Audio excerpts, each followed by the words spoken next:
Dear Lisa, the days are beginning to run into each other here.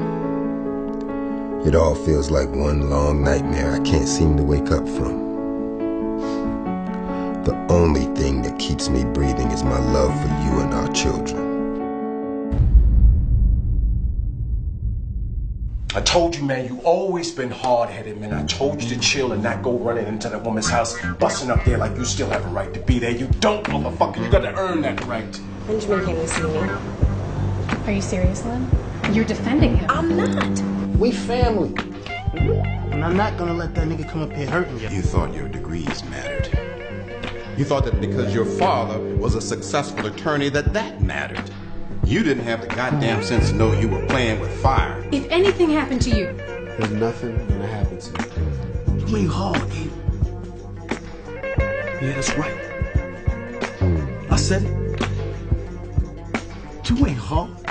No, I need you to grow up. If you say you're gonna be here at 8, then be here at 8. If you can't be here at 8, then just call me. Why you always stressing me? Yeah, man, clearly you lost your mind if you think you gonna come up in here and claim a motherfucking thing, cause you're not. I've been here. Not walking around here mad at the fucking world, cause trust me, the world don't give a fuck about black men. And we gotta find a way to give a fuck about each other.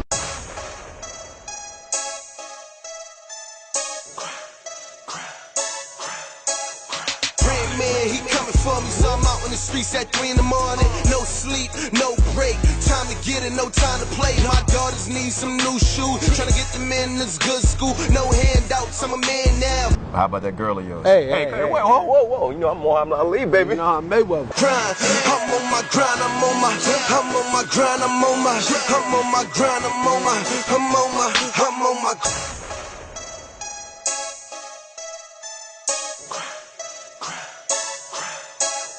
You're breaking my heart, E. Yeah? Now you know how it feels. I'm on my grind, I'm on my grind, I'm on my grind, I'm on my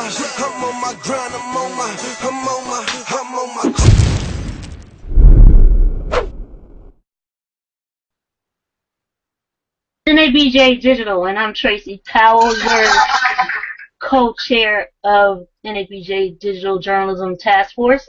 We are here with Stacey Muhammad. I want to tell you a little bit about Stacey first. She studied journalism at the University of Maryland.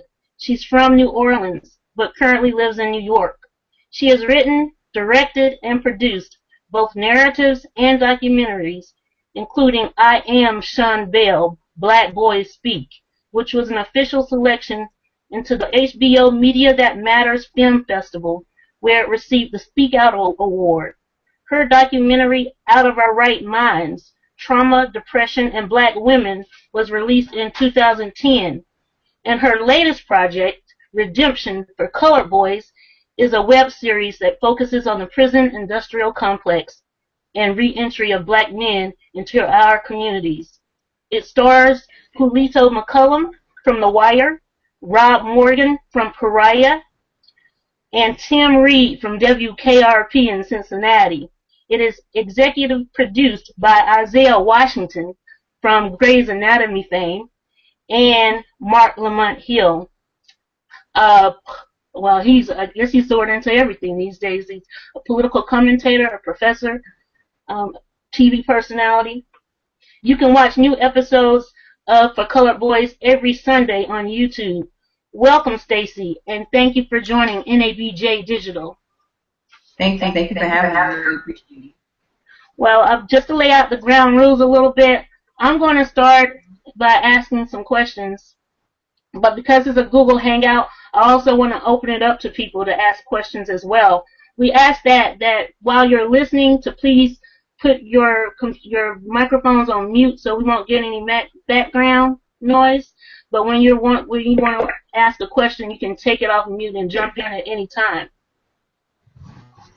So I guess I'll get started now. My first question, Stacey, is how and why did you transition from journalism into film, and now from film into web series? For me, it's pretty much all the same. Journalism was the perfect type of film that I wanted to do. it was kind of like the merging of the critical, the investigative aspect of film, kind of married with the creative aspect of it. So for me, with my work, what's the most important is to provide content, just to look at, what's happening in African American communities, when you look at why it's happening. So journalism, investigative,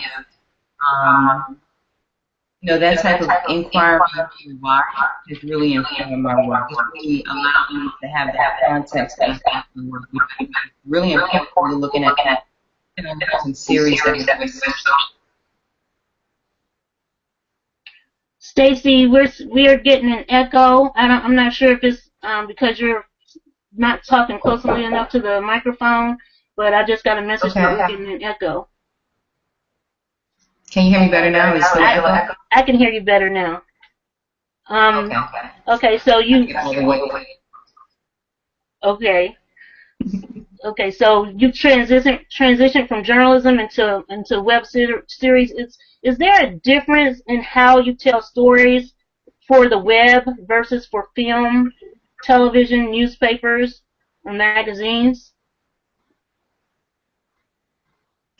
Well, I think that what's similar is that the research is absolutely there. I think we're still getting some echo. I'm not sure exactly what it is. Wow. Okay. Can you hear me now? Is it still echoing? I can hear you now. Okay. Yes, I was saying. Still an echo? No. Can you hear me? I can. Okay. I was saying that, with dramatic storytelling, it's basically character-driven, so it's very important. Whether you're writing for film or if you're writing for an episode, character development is key. It's challenging, I think, writing episodes when you have shorter episodes because you have to engage your audience and get them tied in and have them, in a way, care about the character in a shorter period of time than you have if you're writing a feature film. So a lot of times we're introducing characters in an episode that people have never seen before for the first time.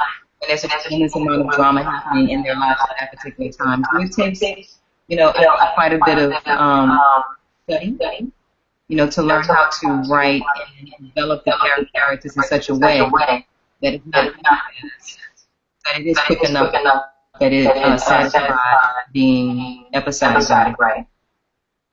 Okay. Is there I guess, in terms of journalism, is there a process that you use, or not in terms of journalism, but in terms of storytelling? If you could talk to us a little bit about how journalism informs the way you tell your stories. Well, for me, the research, definitely, as I said earlier, combining the critical, investigative aspect that is native to journalism is critical, for me when I get started, because what's most important for me is content. So we're looking at when, why. You're definitely doing a tremendous amount of research on the why. So if we're looking at the color boy, we're not talking about prison or black women in prison. We're looking at systemic issues that inform this state of emergency in our community. So it's a tremendous amount of, Alexander's work, the new Jim Crow, has informed the Voice series tremendously. So it's a lot of studying, a lot of research going into the series.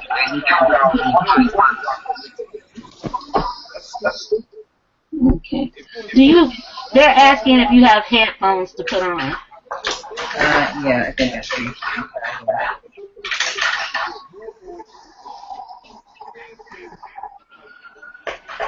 Sorry about that. That's okay. While you're doing that, I'll go get I Am Sean Bell to play a clip.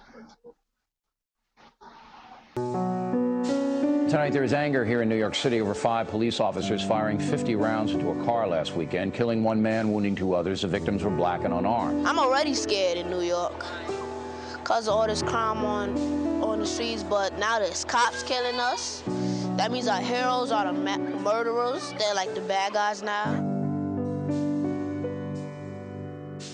I fight for my people. I fight for my people. I fight for all my people. All my people. From the children to the elders. From the children to the elders. I show respect to my queen. I show respect to my queens. I honor God and continue. I honor God and continue. Work of our ancestors. Work of our ancestors. I have pride. I demand justice. I demand justice. Seems like our seeds not gonna get their fair shot on street blocks where blue cops stand. Then this black kid become a man.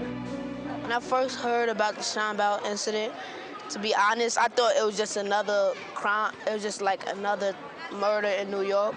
But when I found out there were more murders of that same case, I thought that this was being done on purpose. I felt hurt, and I was like, another brother passed in our community. It's a shame. It was the day right before his wedding, and his wife and kids will have that pain in their hearts for the rest of their lives. There was a lot of times that people got shot over nothing. Like one guy, he got shot just for pulling out a brush. I just felt devastated. My heart went out to his family and everything. I felt it was like how the cops just take advantage of young black people, black men, for years and years. Speechless. I was so mad. I was so livid. Words cannot describe the way I felt. And I feel fearful because that you could just shoot me right now and nothing is being done. I feel like we're targeted if we walk on the street, and if like we hang around people that's in gangs and stuff, we get shot by the cops. The cops shot at him 50 times, and I don't think it was right. It wasn't fair or nothing. I do kind of feel that I need to watch my back and like not hang around the streets because I know policemen are watching me every step of the way. Cops could do anything to blacks, but when it comes to whites, they can't do anything to them. What's the real meaning of protecting sir? That was I Am Sean Bell, Black Boys Speak, which Stacey Muhammad produced back in 2010. Can you hear us, Stacey? Yeah, I can hear you. Can you hear me? I can. Now someone has their somebody has their microphone not muted. Thank you. If you could all mute your microphones, please.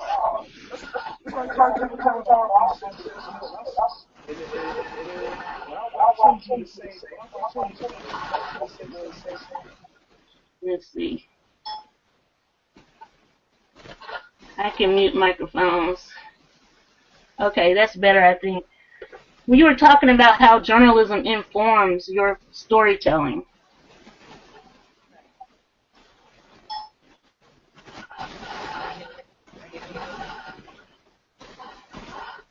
Hello? Okay, I can hear you.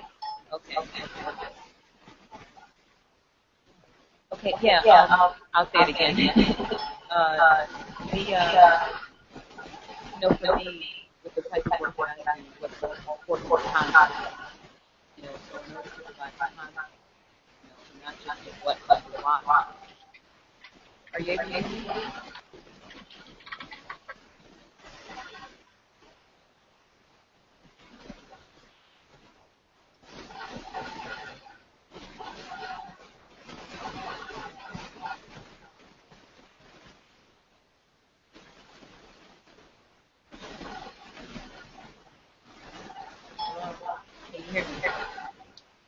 Barely. Can you hear me now? A little better. Wow.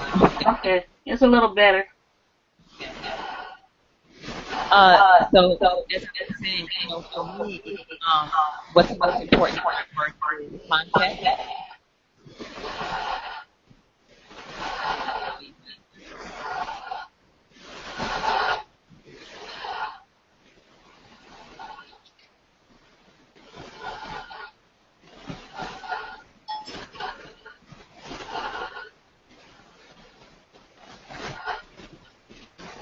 Okay, so you're talking about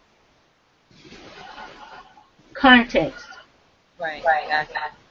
So in order to provide context, it takes a minimum amount of information where and of course why. So for me, it's been not just about.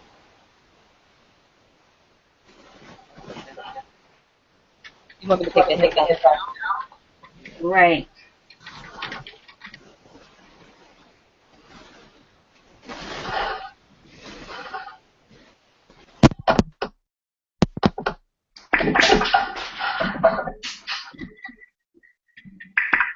Okay.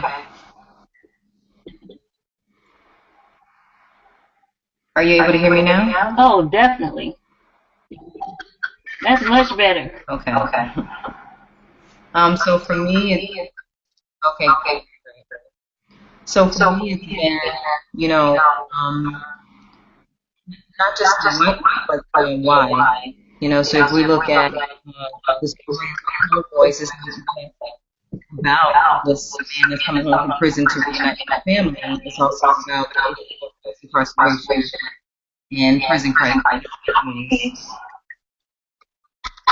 So it's taken a tremendous amount of research. As I said, Sanders' book, The Moving Pro, has tremendously informed the project. Just combining that critical investigation with creative skills has been the way journalism has really performed. I think my was a great writer. Okay. You raised $20,000 on Indiegogo for this particular project? Yes, we did.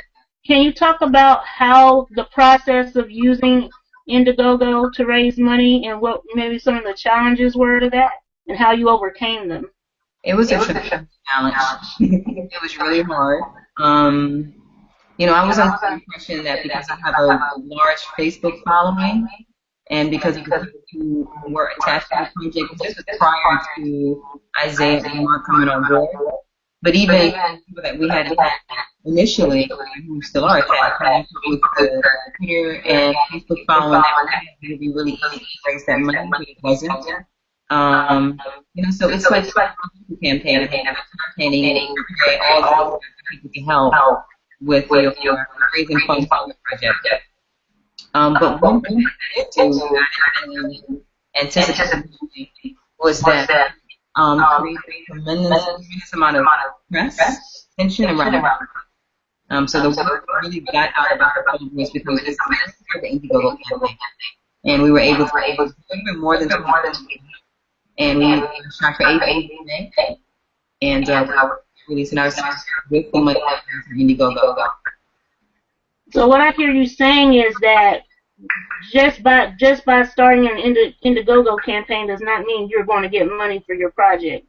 You also have to have some type of backing and support of maybe someone who already has a multimedia platform. Is that what you're saying? Well, I'm saying that I think the organizational support helps a lot. Like if anyone Lewis is in Delta, able to raise money because, not just because, but one of the reasons she was able to raise money that was because she had a support system, an organization that she's a part of. So even your organization, like one of your members did an Indiegogo campaign, you can really call on a membership organization. So I don't think that Facebook and Twitter followers is enough. I mean, we really have to strive to create fundraising campaign. Posting on Facebook and Twitter is not going to be enough. You have to take the time and develop a strong campaign. You have to come up with really enticing and exciting posts. And you get people excited about your project. A lot of people kind of throw up an idea or a Kickstarter and think it's going to work on its own. You have to do it to make it work. So, but even though social media alone does not mean you'll be able to raise the funding. You did use social media. In fact, I found out about For Colored Boys through social media. So can you talk a little bit about how you did use social media to help get the word out? Well, I mean, it really was all through social media. And it was finding ways to use social media beyond just posting it. on finding the right words to say to get people interested. But social media has been instrumental in every aspect of the project. We did the pilot in 2011, we did the film festival with it, and we released the pilot online in February and announced that it was going to series. So all the support comes through social media. And it's funny, with Isaiah coming on board as our executive producer, when we finished the series, I actually sent the link to the pilot when they did the first episode on Facebook. And he came on board. Social media, started talking about Facebook, sent Facebook, he said he felt it. Got on the phone with his people, and it kind of went from there.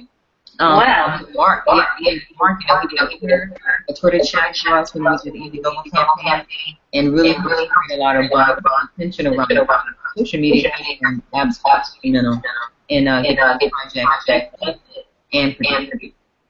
So you didn't know Isaiah Washington prior to, you just sent him a link to the pilot, and that's how he signed on. Right. Two of the brothers who were actually in the Color Boys series have worked with him in previous projects.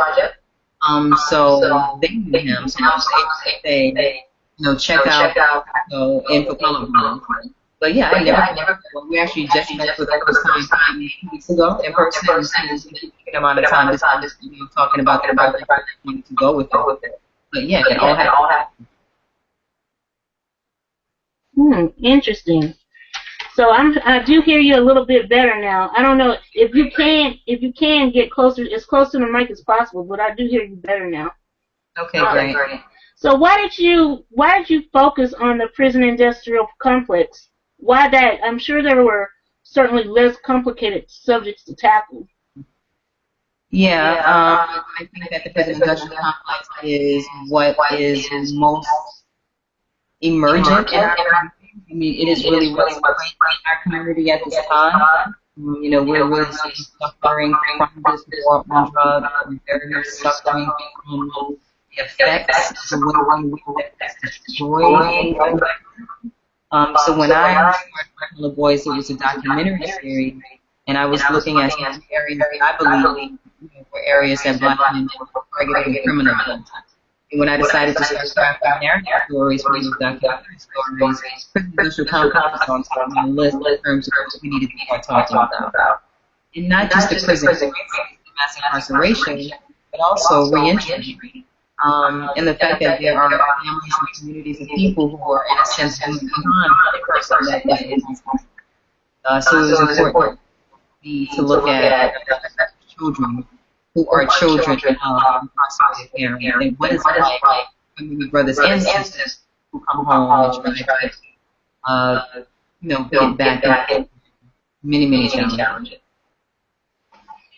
Now I'm going to throw it out to any. Does anyone in the audience have questions for Stacey? I don't want to monopolize the conversation. Hello? Yes, we can hear you. Hi, my name is Kadia Rice. I'm a member of the Greater St. Louis Association of Black Journalists, and I am a freelance video editor and production assistant here in St. Louis. And I am also a recent college grad. I'm really interested in filmmaking. I'm working on films, local films here in St. Louis. And I was wondering, would it be beneficial to someone like me who's just freelancing to go to film school and kind of get really grounded in the film industry through school, or can I just work my way to it? Well, I don't think that film school is necessary. I don't suggest against it, but I would say that you're a successful filmmaker who never attended film school in the traditional sense. But I do suggest, which I'm sure you're already working to perfect your craft. So it really depends upon what you want to do. I mean, for me, when I started writing, I knew that I wanted to go through the process of writing a screenplay and then trying to shoot it. So I moved to New York and attended a film program at the Film Academy, which was very So you did have a kind of. I'm sorry. I'm sorry. You did go through a kind of formal program in order to get to where you are now. Right, yeah, because I wanted to start making films right away. You know, like I didn't want to just have a screenplay in hand and then just kind of have to put it on someone else to make my film for me. You know, and I also think that the advancement of technology is like, for instance, if you look at Professor E.T. Ray with the Black Girl, if you're familiar with that particular series, she produced that entire season of it, and that kind of, made her a household name, and created quite a bit of attention around her as an artist, and she was able to then try to rhyme and sell a series of Comedy Central.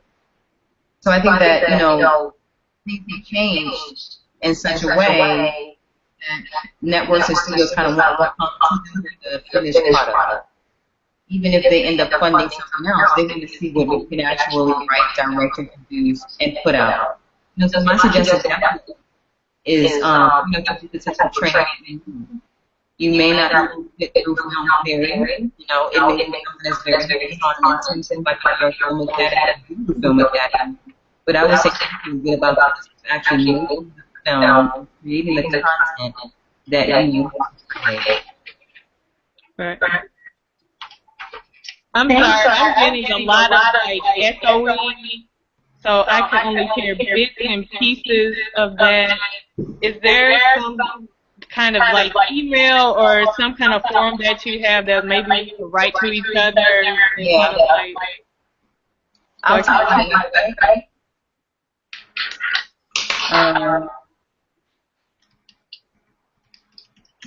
So there's my website in the chat, and my email.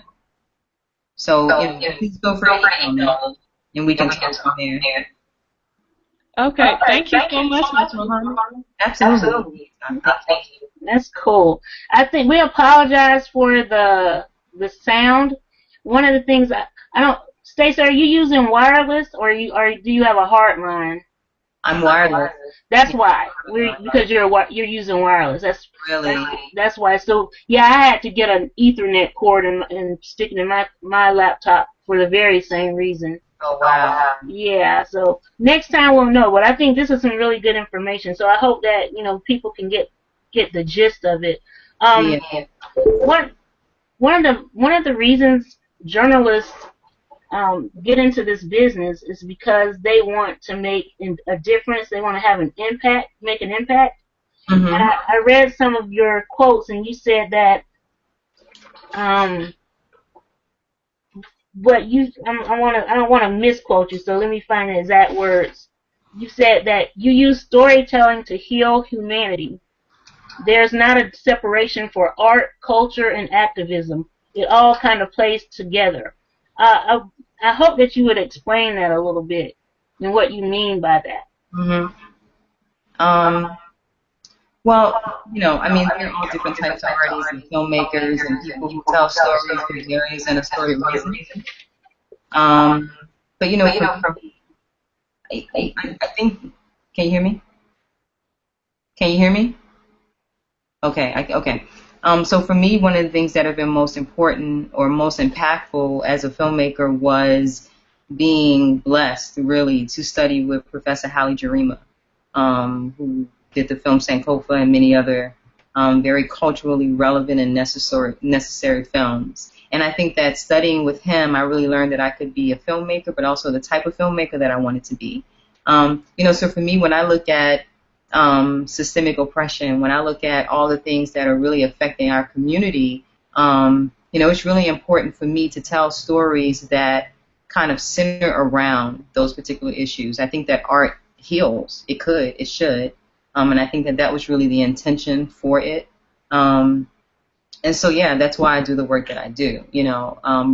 Professor Jarima said, he gets annoyed when people ask him why he doesn't make entertainment films. And he said that just doesn't go with the landscape of what's happening to my people. And I really feel the same way. Any story that I'm telling is really informed by what I see happening around me. And what I see happening around me is the disenfranchisement of people that look like us. It is the demonizing and criminalizing of black youth, of black culture, of black men. It is the destruction of black families, or the attempted destruction of black families through mass incarceration and prison culture. So when I sit down and write, like, these are the things that are really in the forefront of my mind. These are the things that I think are most important. And so I think that my time on the planet and my time as an artist and a filmmaker is used best telling stories that speak to those issues, and hopefully stories that will be a catalyst to begin to have the type of, conversations that we need to have. And therein, lies, I think, the connection with journalism and, creating space where people have intrusive conversations, where we're not just having conversations about the drug dealer on a corner in a black community, but we're having conversations about why he's there and who put him there. So for me, that's what's most important. Again, context. Context is everything for me in the work that I do.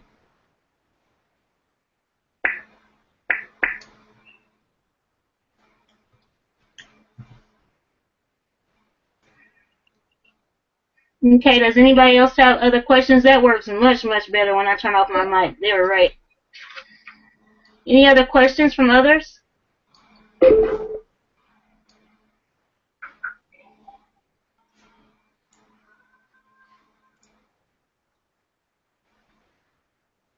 Okay, I'll ask another question then. Because we didn't have our mics off, I wanted to see if you could talk again a little bit about the best way to raise awareness and money for your projects, because in my mind that is the biggest obstacle, especially for freelance journalists out there wanting to raise money to do this kind of work. So could you talk a little bit more about the process, how you start, where to start? Mm-hmm. Well, I think you need to mute your mic. Can you hear me? Okay. I think that you need to start with a really good, strong story, depending upon what you want to do. If you want to do, for instance, a web series, I think that you have to start with a really strong story. And my thing at this point is to invest in quality. Our budget for our series was a little bit higher than a lot of web series, because I knew that I wanted to be able to have the type of conversations that we're having now about what could happen with this series out the gate. Raising money is always a challenge. Unless, you get a deal with a network, unfortunately, money is always a challenge. And I think that one of the things that organizations definitely have the opportunity to do is look at the ways in which their collective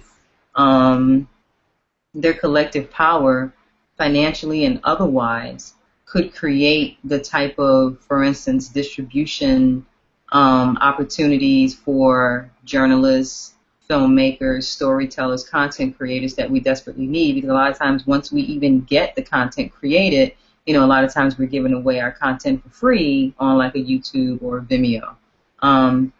So right now, I think that a lot of people are successfully utilizing the crowdfunding platforms. I definitely recommend Indiegogo. I definitely recommend Kickstarter. But grants, like Brooklyn Arts Council has a lot of grants and money that's available to support artists. And it's funny because initially I thought that there were so many people who were applying for grants. I think that one of the grants that I applied for this year, last year, maybe 50 people submitted. So I think a lot of times we're kind of overwhelmed by the paperwork. But once you're funded by one of these organizations, it's a lot easier to get funded in upcoming years. But definitely the crowdfunding platform, create a very strong social networking community of people who are really invested and interested in your project. Engage them. Posting information is really not enough. And it's easier to engage an audience when you have a social issue. We can easily talk about mass incarceration and prison culture. we can easily talk about reentry. One of the things that we've successfully done with Color Boys is to connect the project to the larger mass incarceration movement. So linking with organizations whose theme and subject is similar to what you want to do is a really good way to create attention around your project and possibly raise money for it as well.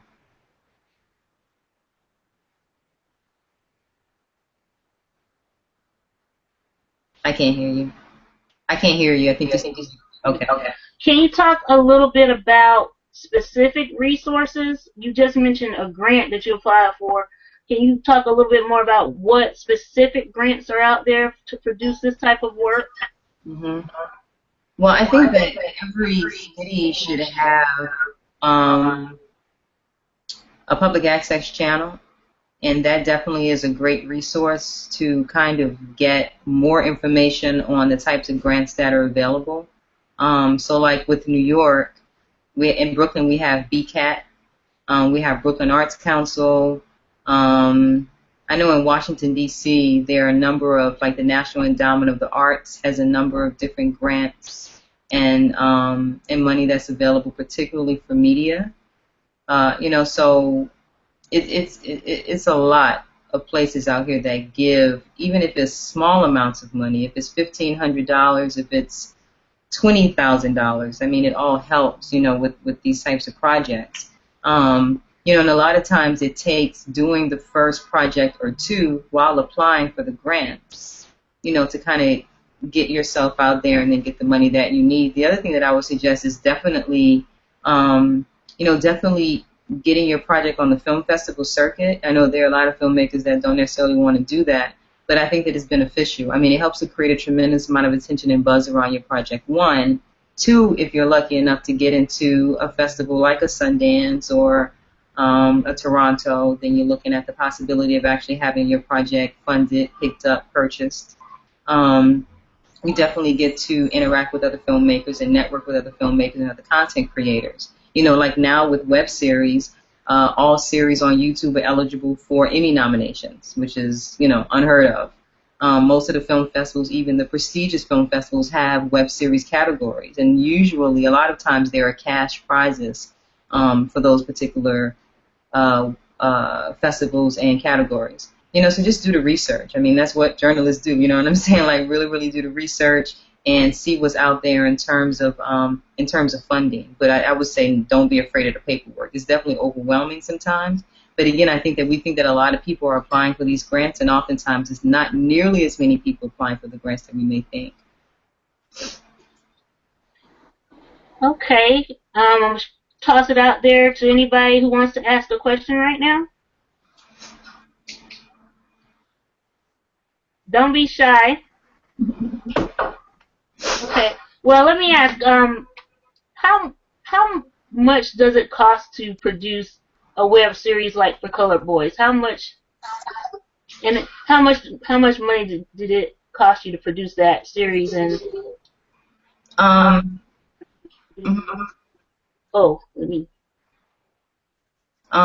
it depends, but we raised a little bit over $20,000, and our series cost a little bit over $30,000.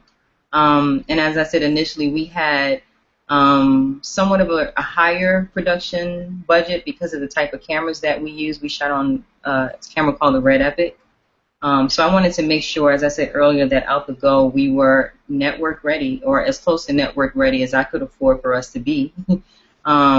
So, it really depends. I mean, for a production like this, there are a lot of people that don't get paid initially, like the writer and director and maybe a producer or two out the gate. And, of course, you're working with, SAG low budget or the new media agreement. So a lot of your actors are getting paid $100 a day.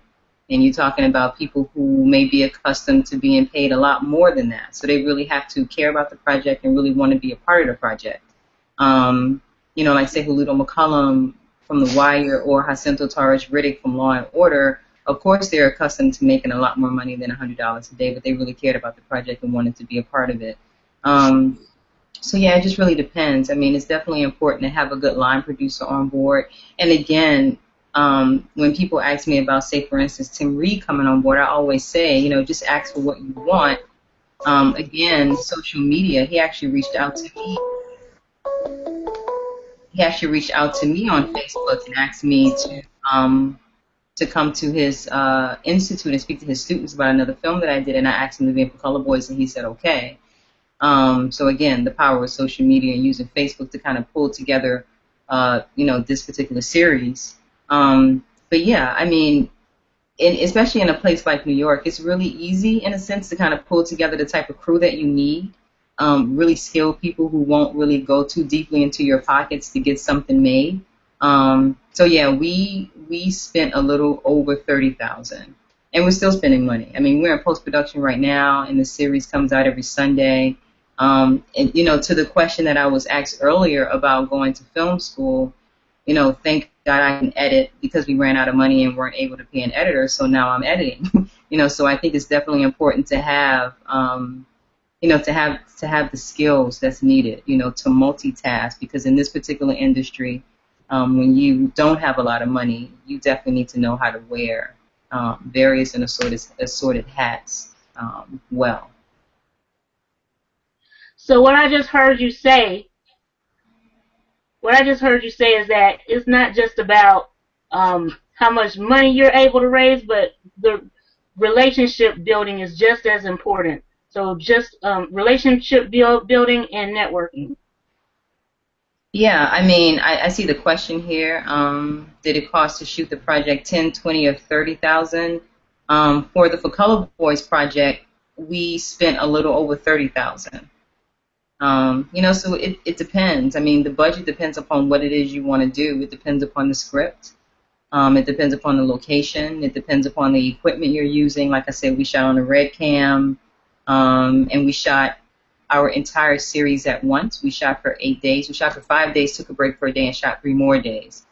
So I definitely wanted to shoot the entire series. I didn't want to, risk having a break in the first season and not having an episode come out. But yeah, relationships, definitely. You have to have, I think, a good story and a good project and something that people really care about, in order to create a really quality project that people are going to say, okay, I'm not going to make $10,000 a day. I'm not going to make $5,000 a day. I'm going to be here for 8 days making $100 a day. But I'm willing to do that because I really care about this project, and these people are really great to work with. And it may sound funny, and I think that anyone that has really worked in production knows this, but the first rule of production really is to feed your crew and feed your cast well. People really need to know that they're valued and they're cared about. And I can usually step onto a set and tell whether or not people really value their cast and crew based upon what they're feeding them. So that's extremely important, just making sure that your cast and your crew are as comfortable as they possibly can be, because you want to get what you can get out of them, and you ask them to do a tremendous amount of work for a very little amount of money. All right. Okay, I'm throwing it back out there again to anybody who wants to ask Stacey a question. Hi, it's Sadia again. How do you feel about your contemporaries like Ryan Coogler, the writer of Fruitvale Station, making stories similar to yours about the African American male experience? Oh, it's wonderful. I think Ryan is brilliant. His film is brilliant. It's absolutely necessary. It's bold. It's heartbreaking and beautiful at the same time. We released the Sean Bell film actually on the day that Oscar Grant was murdered out in Oakland. So I think that, there's a lot of talent coming out of Sundance Institute. And that is the type of program that affords us a tremendous amount of opportunities.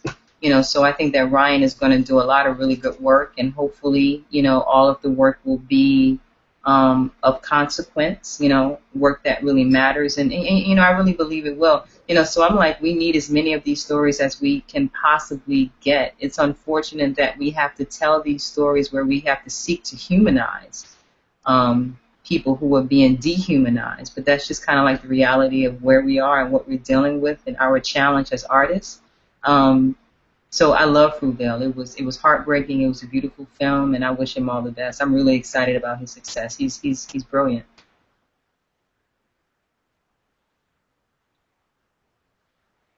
Any other questions?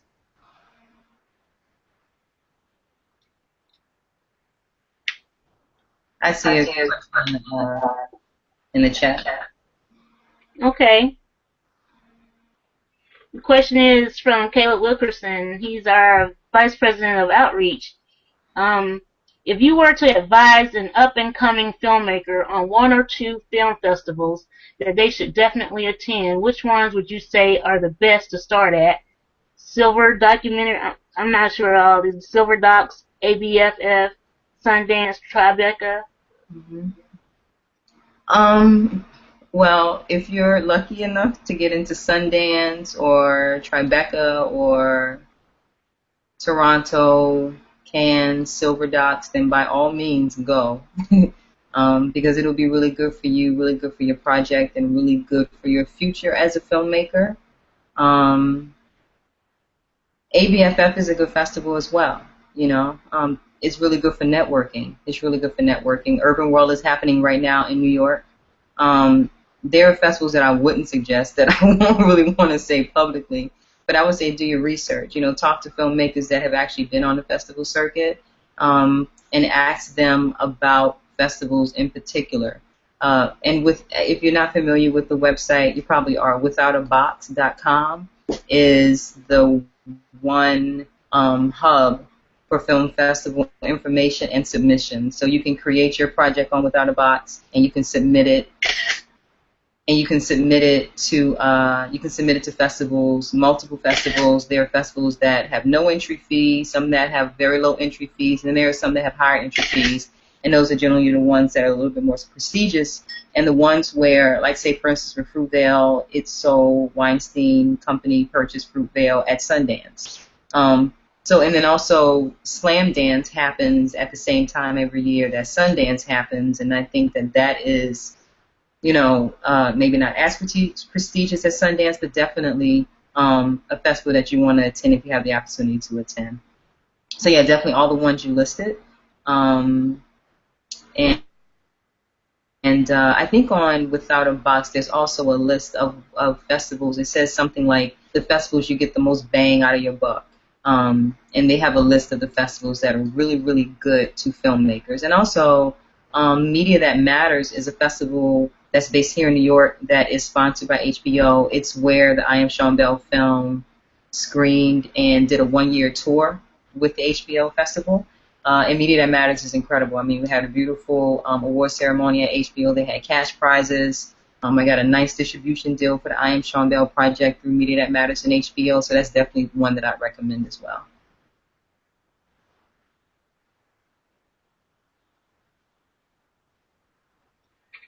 Okay, I know that right now a lot of the actors for Color Boys is at Urban World Film Festival, correct? And what exactly is going on there? Yeah, Robbie Morgan has a film called Full Circle. It's a feature film. I haven't seen it yet, but I heard it's incredible. That's screening at Urban World on Saturday. And Julito McCullum is in a film called The Inevitable Defeat of Mr. and Pete that was produced by Alicia Keys, stars Jennifer Hudson, Anthony Mackie, and a few other people, Jordan Sparks. And that is the closing night film at Urban World, I think on Saturday or Sunday. So yeah, they have a number of films. You know, we'll definitely be there to support.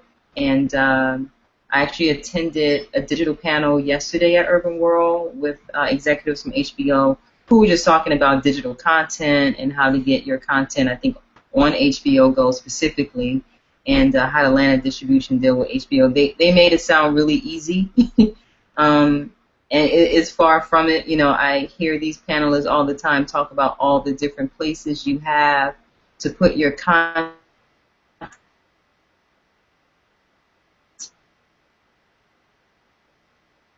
as a content creator and all the opportunities for content creators. And that experience, you know, you have to be really careful where you put your content.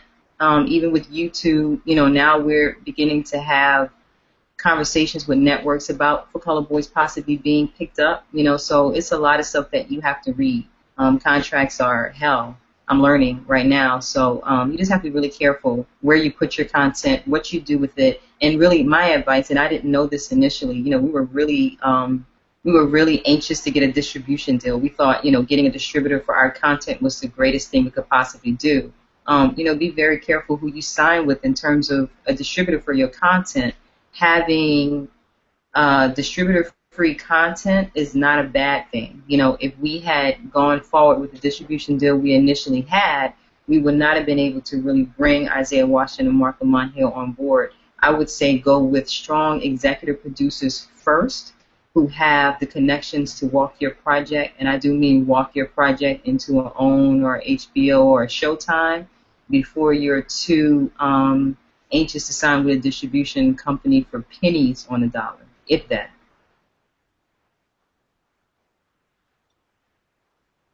We have another question from Caleb. He asks, what's the best advice you could give on the strongest way to pitch ideas and the best avenue to present them? I'm still learning. You know, that really comes when you're really having network conversations, which is what we're starting to have. The question that I had earlier about, you know, attending film school or not, and I was saying that, you know, for me, I didn't want to have to wait. I didn't want to have to write a screenplay and then kind of wait to have to pitch it to a network and then kind of depend upon whether or not it was going to get picked up. And then I think it's a lot easier in this day and time to kind of create the content yourself, and networks and even online companies are a lot more, I think they're a lot more interested in people who have actually become content creators and those who actually have shown that they can write, direct, produce, and actually put out a series every week or bi-weekly at a certain time. You know, so the pitching conversations that we're having right now are coming through the executive producers that we have on board, mostly Isaiah Washington. And, you know, so I think knowing, and this may sound like something that goes without saying, but it's not, but knowing your story is extremely important. I mean, you have to know your character. You have to be able to write a very strong synopsis. You have to really be able to talk. You have to be able to talk very confidently and knowledgeably about where your story is going. You have to know your story. Because in a pitch meeting, you know, it's not just like, oh, how much money are you going to give me for this content? They want to know your vision. They want to know where your story is going. And I think the other thing that I'm learning right now and that we have to be willing to do is to ask for what we want. I think a lot of times as new filmmakers and then as new content creators, there's a certain sense of desperation. You know, so you really want to get so-and-so on board, or you really want to get picked up by a network. And the reality is that if you're having conversations with EPs, if you're having conversations with networks, it's because you've done something, usually with a very little amount of money that people really like. So don't forget that you did it. And don't forget that it's valuable and that you get to ask for what you want, you know. If it's a certain percentage, if it's for certain perks or deal points, you get to ask for that. And be confident enough to ask for it. And if people walk away, let them walk away, because what's meant for you is meant for you. That's really good advice. Anybody else with questions? You know, right now the hot thing for newspapers to do is to hire videographers, people to tell news stories with video. Can you talk a little bit about what newspapers might be doing right and what they are doing wrong when it comes to trying to storytell through video? I just think that's kind of like where technology is. I think that people are very voyeuristic at this point in time and a lot more interested in seeing story as opposed to reading story. And that is problematic in some ways. You know, but it's kind of like just where technology is. So I think that we're, you know, in a lot of ways moving away from print. You know, if people are reading on their iPads as opposed to actually holding a book in their hand. You know, if newspapers and they do, you know, realize this, then of course, you know, everything is about content. Everything is about, you know, this type of interaction and actually exploiting and taking full advantage of the fact that we can do something like this, or people can actually see, as I said earlier, they can see story as opposed to read it. So I just think that it's kind of like just where content is going. I also think that, everyone is really looking at the fact that the internet gives you the opportunity to be a content creator without a gatekeeper. And people definitely want to exploit that. So any way that they could possibly do that, they're doing it. So whether or not it's right or wrong, I think that it's just kind of like where things are headed. I think it's just a sign of where we are in terms of technology and what the internet offers. And then again, I do think also, as I said, that there is this kind of voyeuristic obsession with what's happening in people's lives, with reality television, with not reading but seeing, and newspaper and news outlets are definitely, they won't be left behind in that change. Right. I guess I understand that. My question was more about when it comes to telling stories with video, what are some of the things that news organizations are getting right, and maybe if you could give us some advice, what are some of the things we're getting wrong when we do use video right now? I think it's about more than slapping video content up on your website and thinking something that people are going to come just for that reason alone. There's a certain way that you tell stories through video that you do not tell stories in through text or even on television.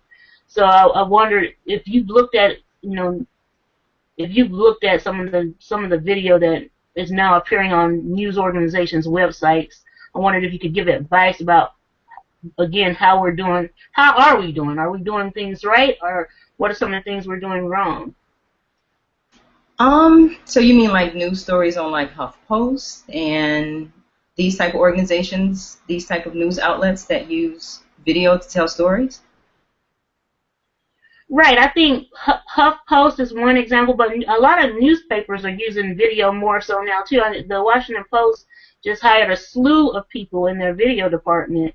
And so hiring these people is one thing. It's quite another to use them effectively and really tell the type of stories through video that people want to see and want to engage with. Mm-hmm. So I want to help people understand how they do a better job at using video more effectively. Mm-hmm. Yeah, I mean, part of my journalism program was news photography and news videography, so it was always kind of like a part of what we were studying in terms of the ways in which we could use and incorporate media, storytelling, video, and photography into journalism. It's so intertwined. In terms of what they're doing right, I mean, I don't know if my answer is too much different. I think that what they're doing right is using storytelling in a provocative way, so that they can create the type of attention around their media outlet, their news outlet, that a filmmaker or a content creator would create around their content.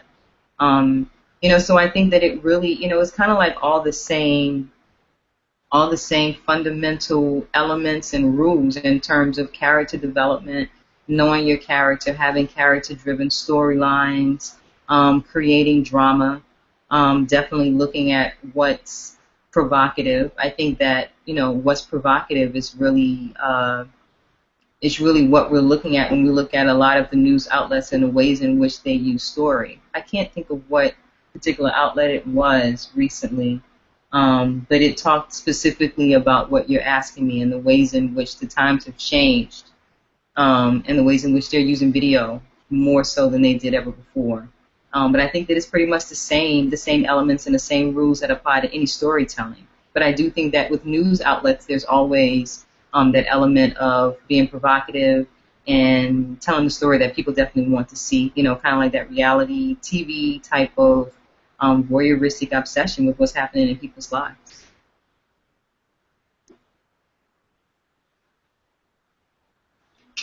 Okay. Anybody else have questions?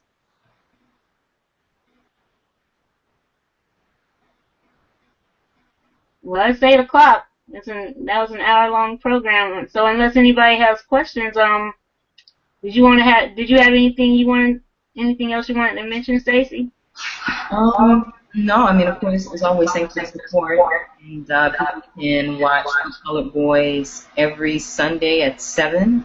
The channel is youtube.com/Stacey M Films. And yeah, continue to spread the word about the project. We really, really, really appreciate the support.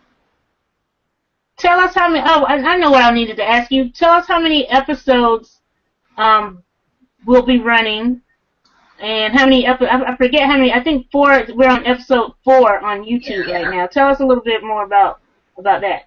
Yeah, so we're mid-season. We have 4 more episodes to air again every Sunday at 7 p.m. And hopefully we'll be going into season 2 very soon. I don't want there to be too much of a break between season 1 and season 2. And we're, like I said earlier, having conversations about whether or not that's going to be somewhere else or if that's actually going to be on the internet. So yeah, 4 more episodes, and yeah, the response has been incredible. We're really, really excited and blessed. I think a lot of times it's challenging when you're telling dramatic stories. It's challenging when you're telling stories that are kind of embedded in a social issue. But, our stories matter. I don't think everything has to be comedy. Not that there's anything wrong with comedy, but there is definitely something wrong with there being a lack of balance in the type of stories that we see coming from Black filmmakers. And I think a lot of that is because we think we have to tell a certain type of story to get a certain amount of attention. So it's been somewhat challenging from that perspective. But the feedback that we're getting is really heartfelt, genuine feedback. And so yeah, 4 more episodes to go.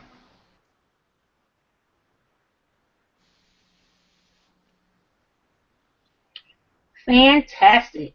Well, I really, really appreciate you taking time out today to talk to us about all of this.